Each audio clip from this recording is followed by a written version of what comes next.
For years now, the establishment wanted you to believe that Alberta's independence movement was nothing but fringe. They wanted you to think it's just a handful of radicals shouting into the void, nothing to ultimately see there. And yet, this week, something earth-shattering happened in Calgary that imploded that narrative completely. What you're about to see is exactly why Ottawa is losing sleep tonight. Because the numbers coming out of Alberta right now tell a story that the legacy media absolutely does not want you to hear. A story about a movement that was never fringe, but mainstream. A movement that's not dying, but accelerating. A story about a province that's had enough. Hey gang, it's me, Dr. Steve, your Patriot Professor, celebrating yet another glorious day in Trump's golden age that you made possible back in November 2024. So if you want a front row seat on how you continue to change the world in ways you never even imagined, make sure to smack that bell and subscribe button. Also, click on that link below and get my Patriot Alerts, my free uncensored newsletter where I share the stories I can't cover on YouTube. You can subscribe free by simply clicking the Patriot Alerts link in the description below. Feast your eyes on this. 3,000 Albertans packed into the Big Four Roadhouse at Calgary's Stampede Park, with another 1,000 streaming online, not to protest, but simply to demand their future back. Every seat filled. Crowds spilling outside. Energy, electric, all there for one purpose: to launch the campaign that could end Canada as we know it. On Monday, the Alberta Prosperity Project, led by CEO Mitch Sylvester and General Counsel Jeffrey Rath, hosted this massive independence rally where speakers laid out the case for why Alberta can no longer afford to stay in a federation that takes $13 billion in equalization payments from Albertan taxpayers while regulating their energy sector into oblivion with carbon taxes and pipeline cancellations. But the real action was outside, where over 2,000 Albertans stood in line in the cold to sign a citizen-initiated referendum petition that, if it reaches 178,000 verified signatures by May 2nd, will force a province-wide vote on independence. So let's talk data here, because this is where the legacy media's lies fall apart. Legacy outlets like the CBC, the Global News, they're rushing to publish polls claiming only about 19, maybe some will go as high as 29% of Albertans support independence. In other words, they want you to believe this movement is either fringe or it's dying. But here's what they won't tell you. The Western Standard, which is an independent outlet that takes $0 from the Liberal government, they conducted their own polling, and they found support for independence at 45%. So not 19, not 29, 45% of Albertans would vote yes for independence right now. That ain't fringe, okay? That's absolutely winnable. And it's precisely what almost happened back in 1995 when Quebec came within 1 percentage point of seceding from the Confederation. At the start of that referendum, early September, or that campaign, I should say, early September polls showed that the yes side was trailing by 7 to 8 percentage points. It was around 30% support. The media and federal government dismissed as, these are just a bunch of Quebec radicals. They'd never come close to winning. Then the campaign officially started. By referendum day on October 30th, 1995, the vote was 49.42% yes to 50.58% no. It was a margin of just 54,000 votes out of nearly 5 million cast. Quebec came within half a percentage point of leaving Canada, and it shocked the entire country. But what's even more shocking is that Alberta is tracking the exact same trajectory.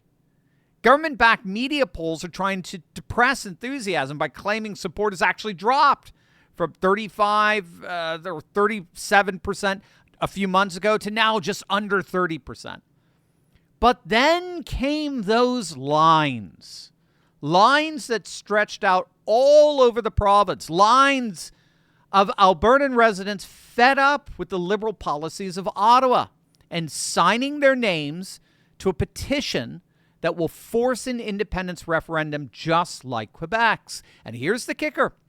The latest Ipsos poll that just came out found that 28% of Albertans would vote for independence, exactly matching Quebec's support at the equivalent stage of their referendum. But when Ipsos dug deeper, they found 16% were hardcore, committed separatists who vote, yes, we want to leave no matter the economic cost, no matter what. Another 25% were conditional. They'll vote yes, depending on the terms and how things work out. That's 41% who are seriously considering it. We're not talking about internet trolls. We're talking about nearly 1 million real Albertans right now ready to go in some way, shape, or form out of 5 million. They are sick and tired of Ottawa draining Alberta's wealth through equalization payments and burdensome environmental regulations. But there's a bigger economic storm brewing that affects every Canadian, every American, especially retirees and savers.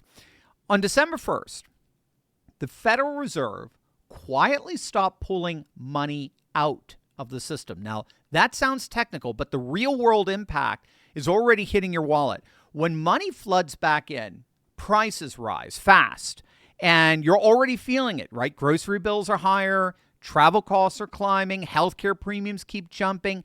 Every time the dollar weakens, your savings erode in real time. We've seen this pattern before in 2008, 2018, 2020.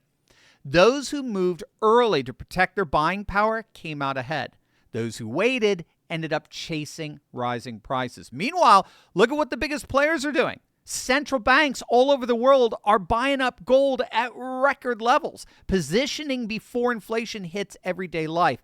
That's why thousands of Canadians and Americans are shifting part of their savings into physical gold and silver inside self-directed IRAs, not to gamble, but to defend what they've earned. My friends at Augusta Precious Metals put together a short guide called the Liquidity Reversal Report that explains what the Fed just changed, why it threatens your savings, and how people are staying ahead of it. Go to turleybuysgold.com or text Turley to 35052 to get instant access. Don't wait. Every month you delay, your dollars buy less. I'm telling you, get this report and see why thousands of Americans just like you are protecting part of their retirement with physical gold. Go to turleybuysgold.com or text Turley to 35052 and learn how to get up to 10 years of your gold IRA fees paid. Click on that link below right now.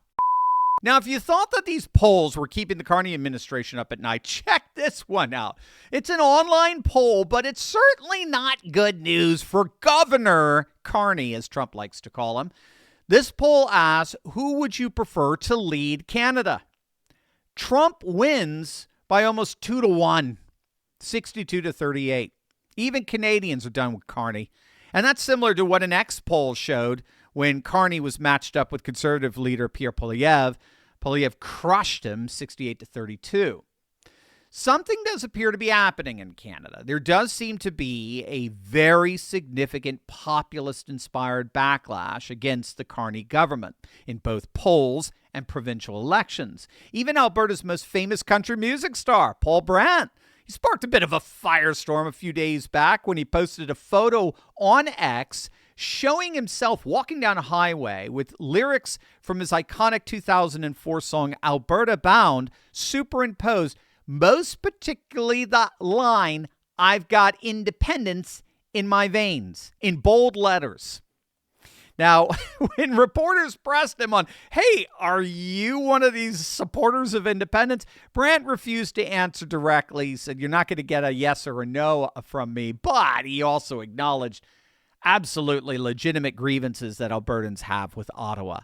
And I think that calculated ambiguity shows you just this movement has gone fully mainstream. The grievances are real, and they're piling up. Equalization payments, which if you don't know, they're basically subsidies for the other provinces. In 2024 to 2025, Quebec received, get this, $13.3 billion in federal transfer payments, while Alberta and Saskatchewan received zero. Goose egg. Nada. Nothing.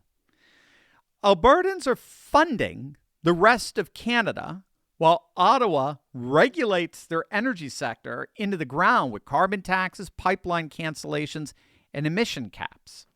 And the key here is that this isn't just economic frustration. It's existential. Albertans feel like they're in an abusive partnership with Ottawa, and their very way of life is at risk. So that's why Alberta's independence movement isn't dying, it's accelerating. And if history repeats, if this movement follows Quebec's 1995 trajectory, then Ottawa has every reason to be terrified. Because once that referendum campaign officially starts, once Albertans start debating the future in every coffee shop and living room across the province, those poll numbers are going to shift. Those tens of thousands standing in line, they'll be but the tip of the spear. And Canada, as we know it, could be over. That rally on Monday wasn't a protest. It was a declaration. Thousands of Albertans, young and old, standing together and saying, we want control of our own future. The media can ignore it. Ottawa can dismiss it. But the numbers don't lie. Alberta is awake, and this time, they're not backing down.